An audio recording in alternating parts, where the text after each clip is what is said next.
Kagigising ko lang ng konti. Yeah. So I just make my coffee before. Nakagawa na ako. Good morning. Today is July 12. July 12 na. And we are in here. Yeah.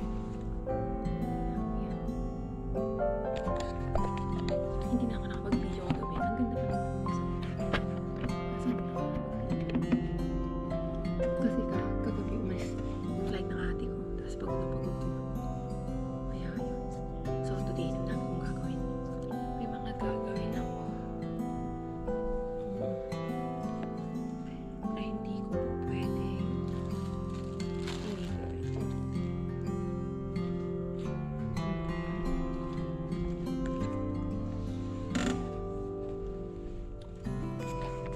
kasi bago ako pumunta dito, nakaplano na ako. Nakaplano na ako sa mga gagawin. So, ayan, ang sinabi ko marami akong gagawin, pero ngayon, pupunta akong palengke this time. Yeah. Pupunta akong palengke, ako yung naglalakad. Ako lang mag-isa. So, ayan. Nakarating na ako. So, ayan nga. Ang bilis ko nga, diba, nakarating. Hindi na ako nakapag-video doon kasi nahihiya ako. Nahihiya ako pang mag-video. Yan, bumili ako ng lato-lato. Favorite ko yan doon. Ang sarap pa yan niya. Yeah, sorry nga pala sa voice over. Hindi talaga ako marunong mag-voice over. See? Sarap yan. Masarap talaga. Dito kasi sa amin, wala pang lato-lato. Wala pa yatang lato-lato dito sa probinsya. Dito sa probinsya namin. Bumili rin ako ng shell kasi gusto ng asawa ko. Tapos magdinuguan ako. So, ayan, magluluto. Magluluto daw siya. Magluluto pala ako. Yan, pero gutom na ako dyan. As in, gutom na ako dito kung banda rito. Kaya pinapak ko yung lato-lato. Kasi ako lang naman yung kakain dyan sa lato-lato. Ayan.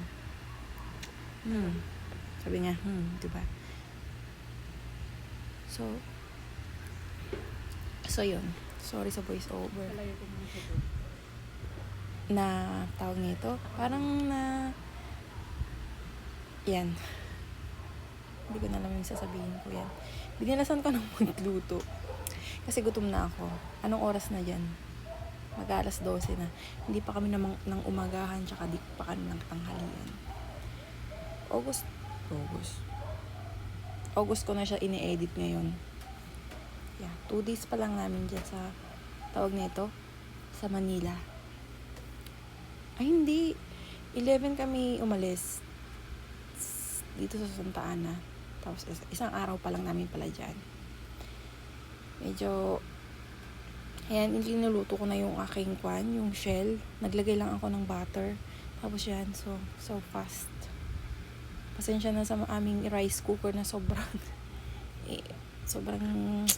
lumabas yung yung tubig. Ewan ko kung bakit. Tapos inihiwa ko na rin yung pang dinuguan ko kasi gusto ng asawa ko ng dinuguan din.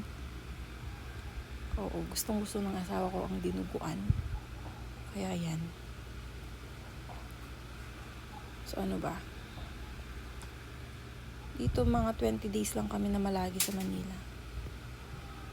Pero alam nyo ba, yan yung first at last na pagpunta ko sa market. Pagbili ng ganyan kasi tinatabad ako. So parang malayo pero pwede siyang lakarin. Basta ang boring lang pag mag-isa lang ako maglalakad. Oo. Kaya hindi ko na naulit magpalengke doon. Doon na lang kami sa seaside palagi nagtawag nito. Namamalengke ng ulam. Kung may time. Ayan, papaya yung ilalagay ko sa may linuluto ko na yung aking dinuguan. Ayan, di ba?